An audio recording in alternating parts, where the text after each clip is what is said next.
പ്രിയമുള്ളവരെ നമസ്കാരം. ഞാൻ നിങ്ങളുടെ സ്വന്തം തലനാടൻ ചങ്ങാതി.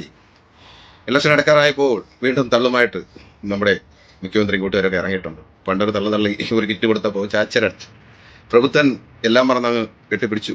അന്ന് കൊടുത്ത വോട്ടിന്റെ ഫലമാണെന്ന് ആരാധനാലയങ്ങളെല്ലാം കൊള്ളയടിക്കപ്പെട്ടു. ദിനം പ്രതി ഓരോരോ ആരാധനാലയങ്ങളിലെ കൊള്ളയുടെ കണക്ക് പുറത്തു വരികയാണ്. അതൊക്കെ നിങ്ങൾക്ക് മനസ്സിലാവും, ഞാൻ പറയേണ്ട കാര്യമില്ല. എന്നിരുന്നാലും വീണ്ടും അബദ്ധം പറ്റാതിരിക്കാൻ എല്ലാവരും ശ്രമിക്കുക. സൂക്ഷിച്ചാൽ ദുഃഖിക്കേണ്ട. ഈ ഒരു പാർട്ടി പണ്ട് മഹാന്മാരും അവരൊക്കെ എന്ന് മൺമറഞ്ഞു പോയി. അതിൻ്റെ പിൻഗാമികളായി വന്നവരെല്ലാം സമ്പന്നരാണ്. അവർ പാർട്ടിയിലൂടെ ഒരുപാട് സമ്പാദ്യം കൈക്കലാക്കി വിദേശ രാജ്യങ്ങളിൽ നിക്ഷേപിച്ച് അവരുടെയൊക്കെ മക്കളെ വിദേശ രാജ്യങ്ങളിൽ പഠിപ്പിച്ചു. അവർ മുന്നോട്ട് പോകുന്നു. പാവപ്പെട്ട അണികൾ സാമ്രാജ്യത്തിനെതിരെയും നാട്ടിലെ മുതലാളിമാർക്കെതിരെയും സമരം ചെയ്ത് ഫാക്ടറി എല്ലാം പൂട്ടിച്ച് സ്വന്തം അടുപ്പിലെ സ്വന്തം വീട്ടിൽ അടുപ്പ് പോകുന്നത് സ്വയമേ ഇല്ലാതാക്കി ബുദ്ധിശൂന്യരായി നടത്തുന്നു.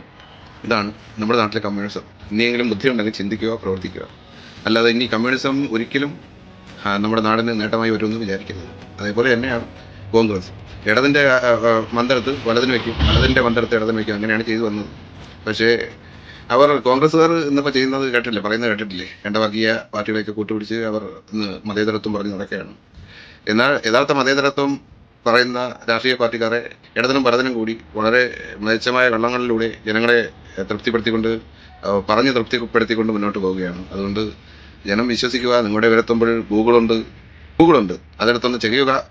നിങ്ങൾ എന്താണ് മനസ്സ് വിചാരിക്കുന്നതെന്ന് നിങ്ങൾ നോക്കുക, അതിൽ സെർച്ച് ചെയ്യുക, ബാക്കി മനസ്സിലാക്കുക.